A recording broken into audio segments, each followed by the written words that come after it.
Pessoal, não vamos esquecer de acionar o sino.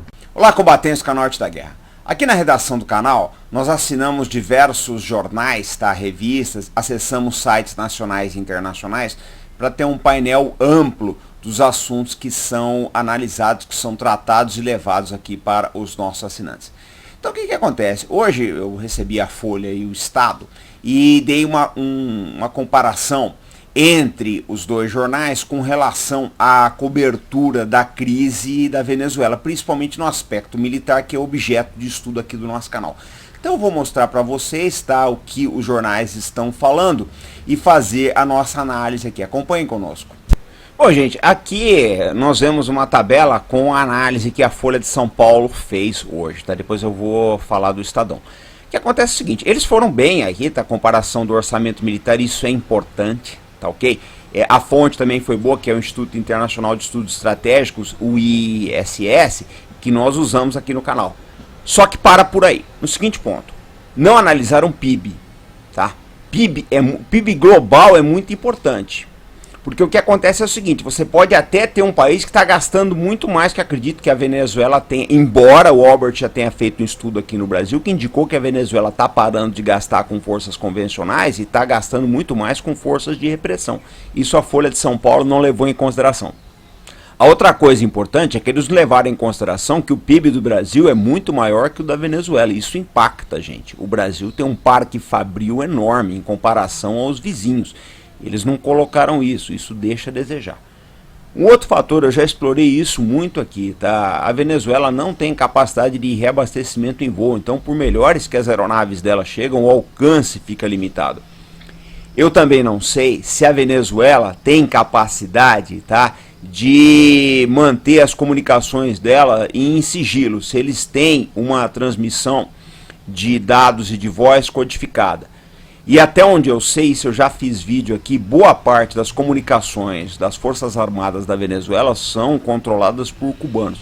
Isso é uma coisa muito complicada. Por que eu coloco muito essas coisas aí de comunicação e de transmissão de dados e voz, gente? Porque isso é básico na guerra hoje em dia, né? Se você tem os Estados Unidos, quando eles entram em combate, a primeira coisa que eles fazem é ou vigiar ou interromper, tá? Eu já falei disso daí, do jameamento, as comunicações, radares, etc. do inimigo. Então eu não sei até que ponto a Venezuela tem essa capacidade. Isso aí eles não levaram em consideração. Não levaram em consideração que o Brasil também está desenvolvendo aeronaves de guerra eletrônica. Ele tem aí as suas plataformas. Isso não está mencionado aqui. Uma outra coisa, o pessoal coloca esse problema da Venezuela. Eles têm não sei quantos mísseis antiaéreos, beleza, maravilhoso. Quem te garante que se houver um dia um conflito, tá, na América do Sul, os Estados Unidos não vai passar dados desses mísseis venezuelanos para o opositor da Venezuela? Quem garante isso? Eu não posso garantir. É uma razoável dose de certeza, tá? Uma razoável dose de possibilidade, perdão, de que esses dados vão acabar vazando e esses mísseis podem ser enganados. Israel cansa de fazer isso no Oriente Médio.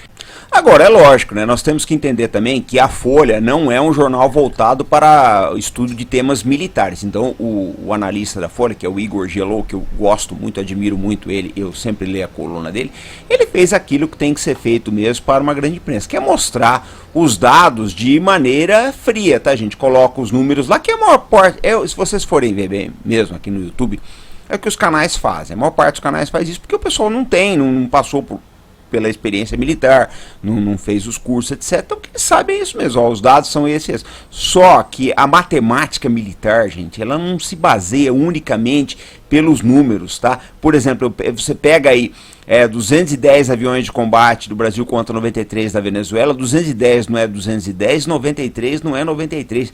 Entra uma série de coisas aí, treinamento dos pilotos, doutrina operacional, guerra eletrônica, capacidade do radar, uma série de coisas aí que a gente não consegue quantificar unicamente pelos números, né? Então, mas eu acho que dentro daquilo que se destina, que é consumo do grande público, era o possível mesmo o Igor Gelou tá de parabéns aí. E uma coisa que eu quero colocar para vocês também, gente, que é muito importante, tá? Que é o preciosismo do pessoal. Tem gente que fala, a imprensa chama de tanque de guerra. Não é tanque de guerra, é carro de combate. Eu sei disso, gente, mas eu sou militar, né?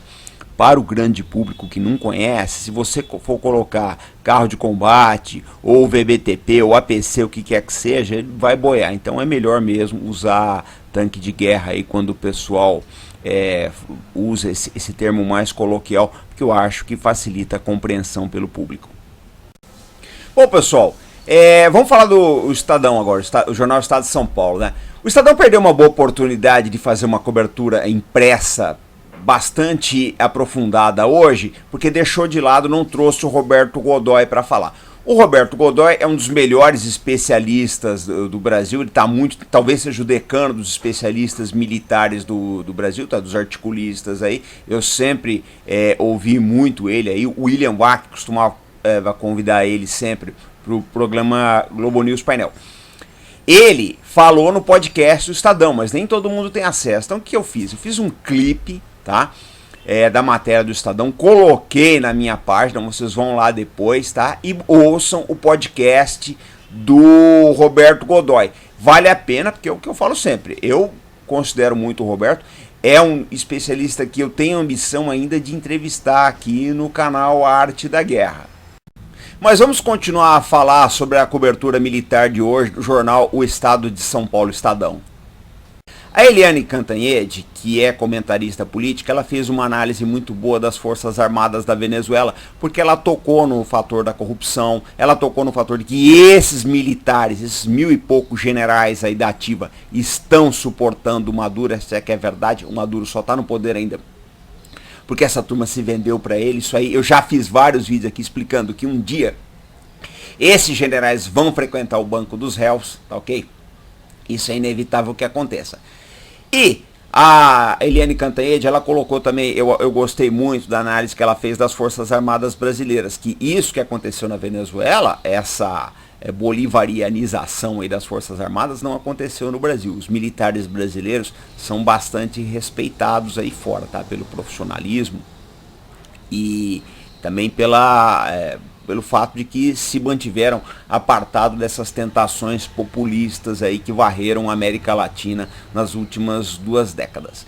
Então eu achei que a cobertura do Estado de São Paulo foi mais pé no chão nesse propósito. Mas assim, em termos de análise militar, gente, nenhum dos dois arranhou muito aí o que acontece na Venezuela. Mas eu acho que o Estado, ele foi mais feliz, no meu ponto de vista, né? Ele foi mais feliz nesse ponto. Agora nós estamos esperando uma análise, o Estadão tem que trazer o Roberto Godoy para fazer uma análise desses acontecimentos dos últimos dias aí. Eu estou aguardando com ansiedade. Guardem esse nome, Roberto Godoy, que ele é fora de série. Eu acho um dos melhores comentaristas militares aqui do Brasil.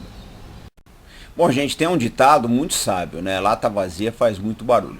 Então tudo isso que o Nicolás Maduro está fazendo aí, essa agitação toda, mexe em blindado, mexe em míssil, fala que vai contratar mercenário, que vai trazer base russa, e é desespero, o nome disso é desespero. Eu já falei várias vezes aqui no canal, para vocês não apostarem no sucesso militar do Maduro. É uma questão banal, a hora que o exército quiser, derruba ele, essa é a realidade. Quando as Forças Armadas da Venezuela assim o desejarem, ele vai cair. Ele tenta fazer tudo isso, lógico, ou para ganhar tempo, ou para aparecer uma solução mágica, ou para ver uma alta de petróleo, só que ele não percebeu, porque ele não me parece ser uma pessoa com muita inteligência emocional, que o cerco está se fechando, ele não consegue entender isso, tá?